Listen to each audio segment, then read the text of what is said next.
Well, first of all, let me ask you, so do you see drug use as more of a public health issue than a criminal justice issue? Well, it's a disease, really, for these individuals. And because we spend so little on substance abuse programs and mental health programs, which often go hand in hand, it's a disease that we can cure. It has public safety ramifications once you're addicted. Right. You know, you do end up burglarizing and that kind of thing. So it certainly has bad effects on our city. Right. But we need to treat the cause. Right. Now I've heard, and I can't remember exactly where, that drug use rates in Denver are particularly high compared to the rest of the nation. They are. Alcohol too. Alcohol, drugs of almost every type are higher than they are nationwide. Okay. And can you tell me something specifically that's been happening in the last couple of years to address that? There's some kind of task force? Well, there's a drug task force that just started, actually, that's going to look at ways to prevent drug addiction. The drug court that we started will put people into treatment. And a lot of educational prevention programs.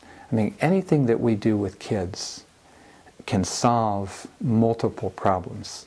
You know, if we can provide, you know, it starts early. If we can provide good preschool education for kids before they get to kindergarten and make sure they're ready to learn, they're quite capable of learning, then we can avoid many problems down the road in terms of crime, in terms of drug addiction, in terms of welfare use, a lot of different problems. So we really try to focus on that early end to avoid those problems in the future. Right, okay. And I have a specific question about the drug court. And it seems that a lot of people who are addicted to drugs and involved in the criminal justice systems are low income. And how is, you know, I know the drug court is designed to put people into treatment rather than into jail. Right. Is the treatment funded for people who can't afford it? Yes. It is? Yes. Fully? Yes. It costs us an average of $500 per person to put someone through drug court. And then we refer them on to other services after that. But they save, let's see, they save an average of about $1,000 just in that first go-round. But the big savings is in the stopping them coming back again. Right. Okay. And in the jail bed, of course. Right. All right. Well, let's change tracks here for a minute. And Doug, can you tell me a little bit about where your support and funding are coming from for your race? Really all over. It's fairly broad. I've been endorsed by, you know, everyone from the firefighters to the Sierra Club to the home builders and realtors, different labor organizations.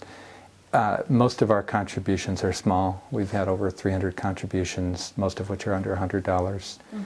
So it's pretty broad.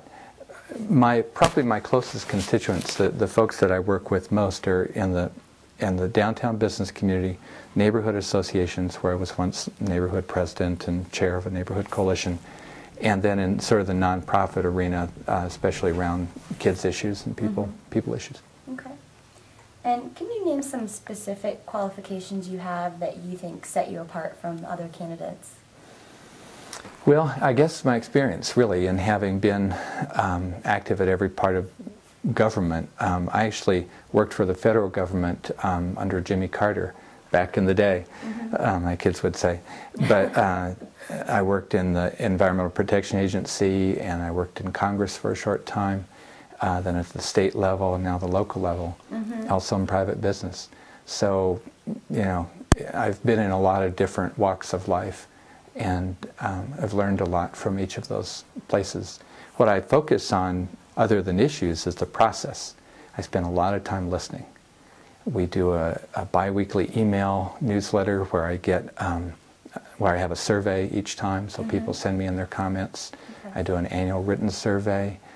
We do something called uplink on our website, where you can uplink ideas for helping the government. So I spend an awful lot of time just gathering ideas. Okay. All right, Doug. Well, do you have any last messages for the voters of Denver?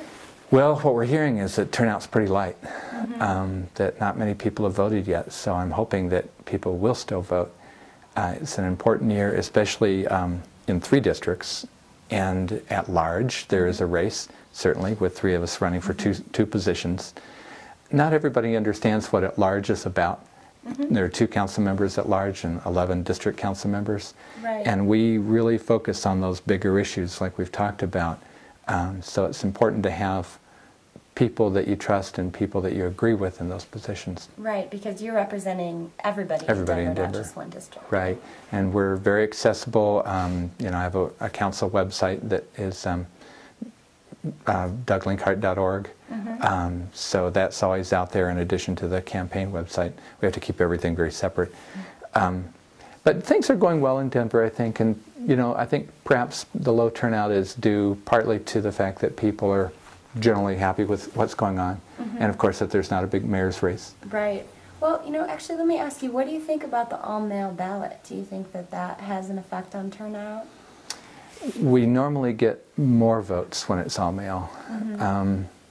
It usually increases turnout. And in this kind of election that's not real controversial, I think it's particularly helpful.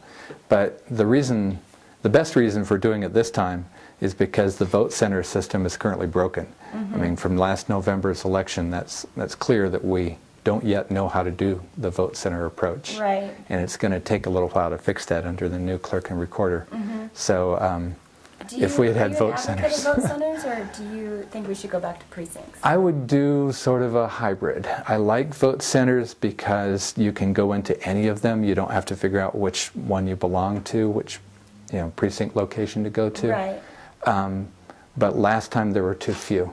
I think we need probably twice as many vote centers, maybe as many as 100 vote centers, so that they're still community-based, community-oriented, but in a form where you can vote at any of them, rather than we had, back in the precinct system, people were running from school to school to school because they didn't know which one to vote in. Right. Did you vote on election day, or did you vote early last fall? I usually voted on election day, but last fall I guess I was anticipating some of that and voted early. Right. On election day I spent all day at vote centers Right. consoling people and trying to help people. Yeah. Okay. Well, thank you very much Thank for you. meeting with me. It was nice Thanks. to meet you. Nice to meet you.